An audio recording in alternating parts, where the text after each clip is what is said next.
আল্লাহর বিধানের ভিতরে চলে আসছে, রাসূলের তরিকার ভিতরে বান্দা চলে আসছে, রাসূলের আহকামের ভিতরে বান্দা চলে আসছে। আল্লাহ তাআলা বলেন বান্দা মুমিন হয়ে গেছে, বলেন সুবহানাল্লাহ। মুমিন হয়ে গেছে।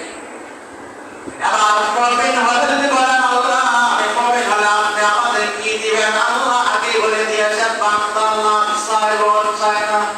কারণ জানে বাঙালি এবং মানুষ যেখানে টাকা আছে সেখানে আছে, যেখানে লাভ নয় সেখানে যায় নাই। আল্লাহ তাআলা বলেন এই জন্য আমি তোমাদেরকে একটা লাভের কথা শুনে দিয়েছি। কি লাভের কথা? ওয়াবাশশিরিল মুমিনিনা বিআন্না লাহুম মিনাল্লাহি ফাদলান কাবীরা। আমি আল্লাহ তাআলা মুমিনদেরকে সুসংবাদ দিলাম, কারণ আমি আল্লাহ তাআলা তাকে বড় ধরনের সম্মানজনক একটা উজরত দান করব, বলেন সুবহানাল্লাহ। বড় ধরনের একটা উজরত, সম্মানজনক উজরত দান করবে আল্লাহ। 1 লক্ষ কথা বলে না, 5 লক্ষ বলে না, 1 কোটি বলে না, 5 কোটি বলে না।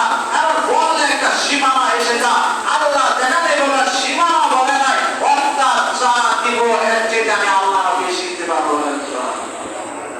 কারণ হচ্ছে কি আমি আল্লাহ বেশি দিতে পারবো। আর ওয়াসিরাজাম মুনিরা, এবং বাতির আলোর ভিতরে আসা দরকার আছে না নাই? আছে না নাই? এবার যদি আপনি আলোর ভিতরে আসেন আপনার অনেক কাজ ছেড়ে দিতে হবে। কি করতে হবে? অনেক কাজ ছেড়ে দিতে হবে। যেগুলো লাভ আছে, লাভের কাজ আমাদের ছেড়ে দিতে হবে। দুনিয়া লাভের কি লাভ? দুনিয়া লাভ। আল্লাহ তাআলা বলেন ওয়ালান তা'বাদান যিকরি ফাইন্না লাহু মাঈশাতান দানকান ওয়া নাহশুরুহু ইয়াওমাল কিয়ামাতি আ'মা। যারা দুনিয়ার ভিতরে আমি আল্লাহর বিধান থেকে সরে যাবে, তাহলে কি দুনিয়ার ভিতরে আল্লাহর বিধান থেকে যারা সরে যাবে, আল্লাহর নিয়ম কানুন থেকে যারা সরে যাবে, আল্লাহর হুকুম থেকে বান্দা সরে যাবে, আল্লাহ আমি আল্লাহর জিকির থেকে অনুসরণ থেকে বান্দা সরে যাবে, ফাইন্না লাহু মাঈশাতান দানকা।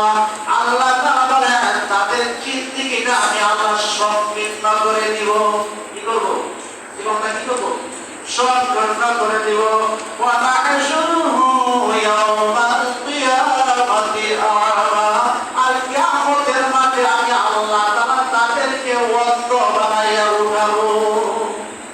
ভাই লস আছে কি আছে?